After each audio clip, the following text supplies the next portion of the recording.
के समक्ष भेंट करते हुए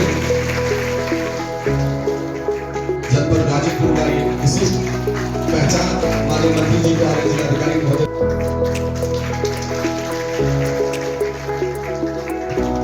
निवेदन करूंगा वीडियो ग्रहण करें।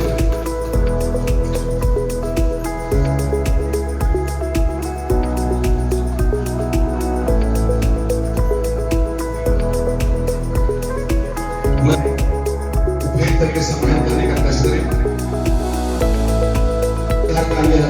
मात्र शक्ति के साथ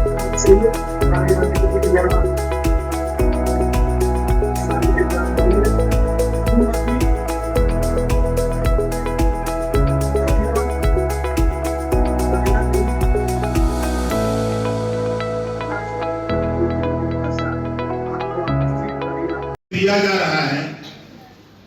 इस काम से आप लोग संतुष्ट हैं? कितने लोग संतुष्ट हैं? जरा हाथ उठाइए।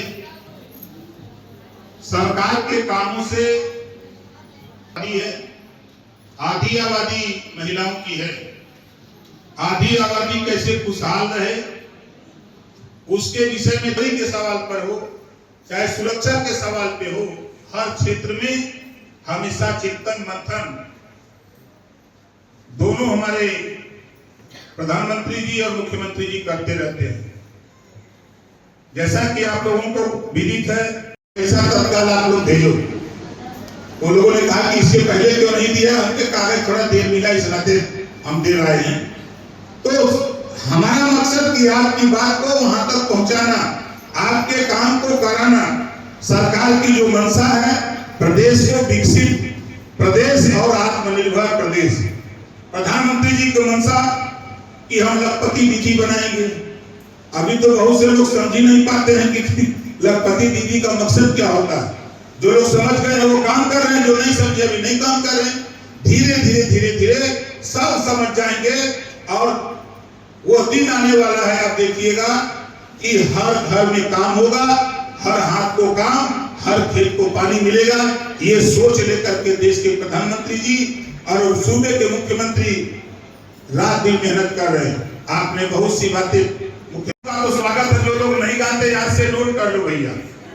आपके घर बेटी पैदा होती तो सोचो, बेटा पढ़ता है तो एक परिवार सुधरता है और बेटी पढ़ती है तो दो परिवार सुधरता है। जब तक बेटी मायके में रहती है, माँ बाप भाई की सेवा करती है, बेटी की शादी हो जाती है, ससुराल जाती है तो सास ससुर की सेवा करती है, दो परिवार सुधरती है। इस नाते बेटा बेटी में भेदभाव नहीं, जो सरकार की मंशा है। जितनी ताकत ऊर्जा बेटा को पढ़ाने में लगाते हो, उतनी ताकत ऊर्जा बेटी को भी पढ़ाने में लगाओ। नहीं सोचो, जरा विचार करो, आपकी बेटी हो और आपकी बेटी को देखने के लिए जो आवे जहां शादी तय हो, तो उसके घर वाले भी तो यही कहते हैं कि जात तो हुआ लेकिन पतोहिया तो पढ़ा लिखा लिया है। अगर आपकी बेटी पढ़ी लिखी नहीं है, अगर आपके दरवाजे पर इनकार करके वो चला जाता है, तो माँ बाप के दिल पर कितना बड़ा पहाड़ टूट पड़ता है कि मेरे दरवाजे से वो लौट गया। इस नाते बेटा बेटी में भेदभाव नहीं, जो सरकार की मंशा है हर क्षेत्र में।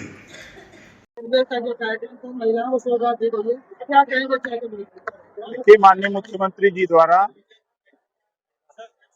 60 साल की महिलाओं के लिए जीवन भर निःशुल्क यात्रा और रक्षाबंधन के अवसर पर पूरे प्रदेश में महिलाओं को 3 दिन सभी महिलाओं को निःशुल्क व्यवस्था या निःशुल्क यात्रा का कार्यक्रम आज हुआ है और सबको जानकारी दी जा रही है। 75 जिले में कार्यक्रम चल रहा है।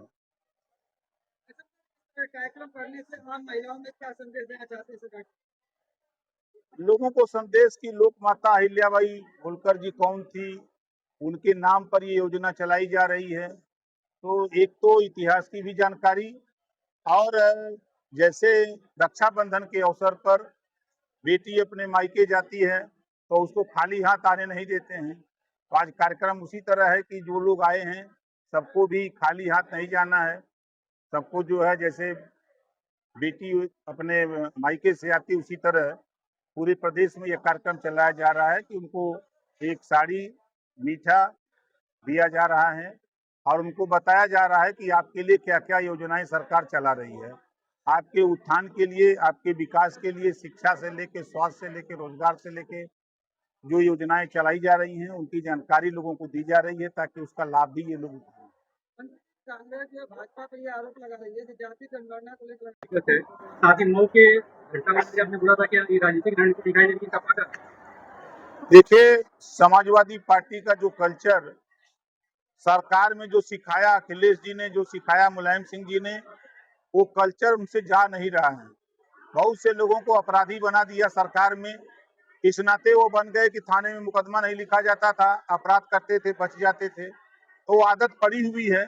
आज कोई समाज को नहीं छोड़ रहे हैं। आप पूरे प्रदेश का आंकड़ा प्रतिदिन का निकाल के देखिए, हर वर्ग। अभी देखिए, जैसे बाराबंकी में आपने देखा पटेल को पीट दिया। आप अगर प्रयागराज में देखिए, बेटी की इज्जत बचाने में 3-3 परिवार की हत्या हो गई। अगर हम बात करें देवरिया की, राजकुमार चौहान की गोली मार के हत्या कर दी गई। अगर हम गाजियाबाद की बात करें तो वहां चौहान को गोली मार करके हत्या कर दी गई। और ये सब के सब समाजवादी पार्टी बाई FIR में उनके नाम आ रहे हैं। ऐसा क्यों, खाली वही लोग क्यों कर रहे हैं, क्या कारण है?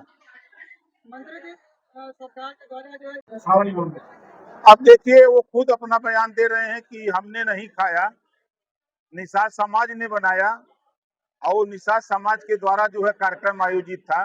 तो फिर वो कार्यक्रम अगर निषाद समाज के द्वारा आयोजित था, आप वहाँ क्यों गए? सवाल इस बात का है। मंत्री जी भी आपने अखिलेश यादव से हिजाब पूछा था, क्या जवाब मिला? हम तो तमाम सवाल कर रहे हैं, कोई जवाब दे नहीं रहे हैं, लेकिन सवाल तो हम पूछेंगे। तो सामाजिक न्याय से इनका कोई लेना देना नहीं है। देखिए, विपक्ष का काम है विरोध करना, सरकार का काम है अपना काम करना। जनगणना का जब ऐलान, जातिवाद जनगणना का ऐलान जब प्रधानमंत्री जी ने किया तो विपक्ष के लोगों में होड़ मच गई कि हम इसका श्रेय ले लें, हमारे दबाव में हो रहा है, हमारे दबाव में। तो उस समय तो ये सारे विपक्ष के लोग चिल्ला रहे थे। और आज जो बात वो बोल रहे हैं, अब उनको लग रहा है कि अब इनके आजादी के बाद पहली बार माननीय नरेंद्र मोदी जी के नेतृत्व में जातिवाद जनगणना देश में होने जा रही है। अरविंद राजभर जी ने एक बयान दिया है कि जो आरक्षण की जो मांग किया जा रहा है वो आरक्षण आर्थिक आधार पर हो रहा है। देखिए, आज के तारीख में जो DM, SP, DIG, IG, DGP, राज्यपाल, मुख्यमंत्री, राष्ट्रपति, राज्यपाल हो गया, उसको आरक्षण की क्या जरूरत? अभी सुप्रीम कोर्ट ने कहा ना कि कोटे में कोटा, हरियाणा ने लागू कर दिया। बाबा साहब डॉक्टर अम्बेडकर जी ने जो रिजर्वेशन की व्यवस्था दी है गरीबों को ऊपर उठाने के लिए, जो पिछली पंक्ति में है उसको अगली पंक्ति में खड़ा करना, जो विकास की मुख्य धारा से वंचित है उसको विकास की मुख्य धारा में लाना, ये आरक्षण की व्यवस्था बाबा साहब ने बनाई। अब जो आरक्षण का लाभ पा गया वो पूरा परिवार वही ले रहा है, गरीब छूट जा रहा है। निजी कंपनियों को दी जा रही है। ऐसे में अखिलेश यादव जी ने ये कहा कि ये सरकार है या दुकानदार। आप बताइए कि वहाँ कोई काम नहीं हो रहा। अगर जमीन पर रोजगार आवे, लोगों को रोजगार मिले तो वो अच्छा है कि पर्ची रखे वो अच्छा है?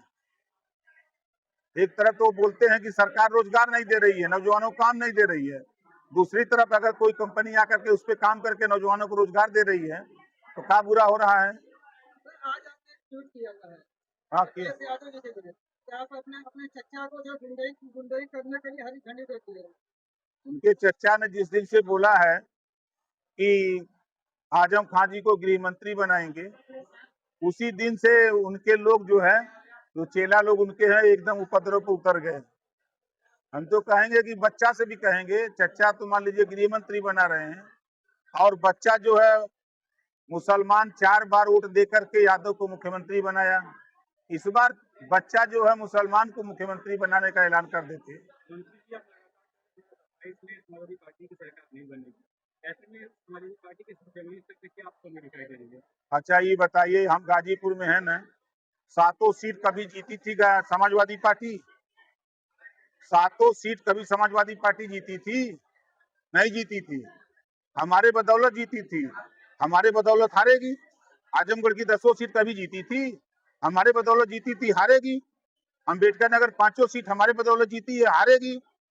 हम अगर ले चलें बलिया में ले चलें, मऊ ले चलें, बस्ती ले चलें, महाराजगंज ले चलें, अम्बेडकर नगर सुल्तानपुर ले चलें, तो हमारे बदौलत जहाँ जीते हैं हम तो यहीं पीट देंगे। अभी आपने देखा, मैं चित्रकूट में था, 10,000 लोग जुटे थे चित्रकूट में। हम जब जाते हैं सहारनपुर बागपत, शामली, एटा, इटावा, कन्नौज, कासगंज, वहां भी यही इसी तरह का माहौल है जो आपको गाजीपुर में देखते हैं।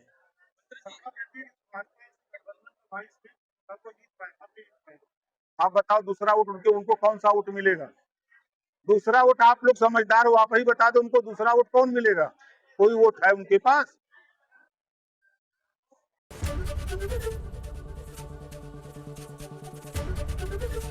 एबीपी गंगा, खबर आपकी, जुबान आपकी।